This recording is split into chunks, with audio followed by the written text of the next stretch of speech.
Gordon the Big Engine, Part 2, Leaves. Two men were cleaning Gordon. "Mind my eye," Gordon grumbled. "Shut it, silly. Did ever you see such mud, Bert?" "No, I never, Alf." "You ought to be ashamed, Gordon, giving us extra work." The hosing and scrubbing stopped. Gordon opened one eye, but shut it quickly. "Wake up, Gordon," said the fat controller sternly, "and listen to me. You will pull no more coaches till you are a really useful engine." So Gordon had to spend his time pulling trucks. Goods trains, he muttered. He felt his position deeply. "That's for you, and you, and you," Gordon said crossly. "Oh, oh, oh, oh!" screamed the trucks as he shunted them about the yard. "Trucks will be trucks," said James, watching him. "They won't with me," snorted Gordon. "I'll teach them. Go on."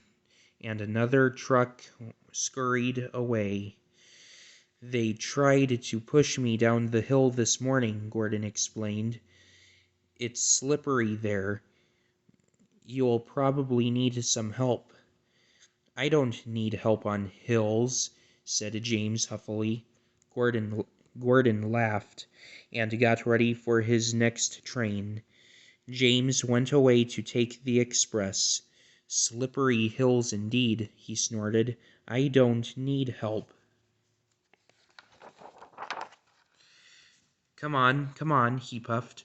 "All in good time," grumbled the coaches.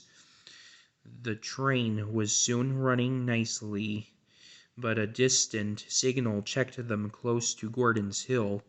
Gordon's Hill used to be bleak and bare. Strong winds from the sea made it hard to climb. Trees were planted to give shelter, and in summer the trains run through a leafy avenue. Now autumn had come, and dead leaves fell. The wind usually puffed them away, but today rain made them heavier, and they did not move. The home signal showed clear, and James began to go faster. He started to climb the hill. I'll do it, he puffed confidently. Halfway up he was not so sure. I must do it, he panted desperately. But try as he would, his wheels slipped on the leaves, and he couldn't pull the train at all. What's the matter, he gasped. Steady, old boy, steady, soothed his driver. His fireman put sand on the rails to help him grip, but James's wheels spun so fast that they only ground the sand and leaves to slippery mud, making things worse than before. The train slowly stopped. Then, "Help, help, help," whistled James, for though his wheels were turning forwards, the heavy coaches pulled him backwards, and the whole train started slipping down the hill. His driver shut off steam carefully, put on the brakes, and skillfully stopped the train. Whew! He sat down and mopped his face.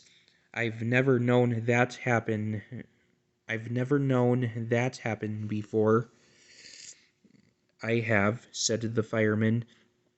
In Bincombe Tunnel, Southern Region, the guard poked his head in the cab. "Now what?" he asked. "Back to the station," said the fireman, taking charge, "and send for a banker."